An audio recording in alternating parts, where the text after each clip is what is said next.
చూసిండ్రు కదా, ఇన్స్టాగ్రామ్లో చూసి మోహించి పెళ్ళి చేసుకుంటున్నారు ఈ కాలంలో. ఇప్పటిదాకానేమో పెద్దలు కుదిర్చిన పెళ్ళిళ్ళు పోయినాయి, ఇష్టం లేదు, మా ఇష్టం ఉన్న వాళ్ళను లవ్ చేసి ప్రేమించి కొన్ని రోజులు చేసుకోవడం. ఇప్పుడు అది కూడా లేదు. మన తెలిసిన వాళ్ళు అక్కడిక్కడ ఏవో డబ్బున్న వాళ్ళు అనుకుంటూ ఏదో ఏదో ఆలోచించుకుంటూ చేసేసుకుంటున్నారు. ఏ బంధాలు నిలవట్లేదు. మరి ఇంకా కొత్తగా ఇన్స్టాగ్రాములలో చూసి ప్రేమించి పెళ్ళి చేసుకోవడం, ఇది ఎంతవరకు కరెక్ట్ అండి? ఇది చెప్పండి. తల్లిదండ్రులు జాగ్రత్త పడాలి. వాళ్ళ జీవితంలో విలువలు నేర్పాలి. ఒక బంధం అంటే దానికి కట్టుబడి ఉండే జీవితము అని.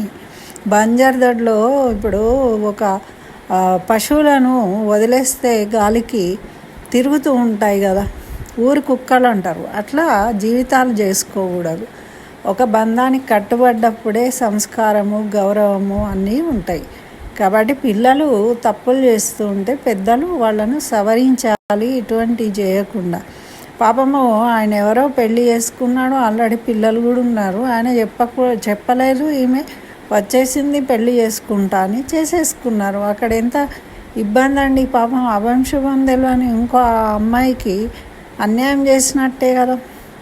ఆ తల్లిదండ్రులు ఈమెను నియంత్రించి ఉంటే ఈ ఆపద వచ్చేది కాదు ఇంకో అమ్మాయికి. ఇప్పుడు మన అమ్మాయి ఇంకో చోటి ఎవరినో పెళ్ళి చేసుకుంటే అంతకుముందు ఉన్న అమ్మాయికి అన్యాయం చేసిన వాళ్ళమే అవుతాం కదా.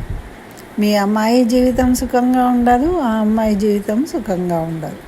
కాబట్టి తల్లిదండ్రులు, పిల్లలు ఆలోచించుకోవాలి. ఇటువంటి నిర్ణయాలు తీసుకునేటప్పుడు మీద పడి ఏదో నిమిషాల మీద చేసుకొని అబాస్ పాలు కాకూడదు, బాధలు పడకూడదు.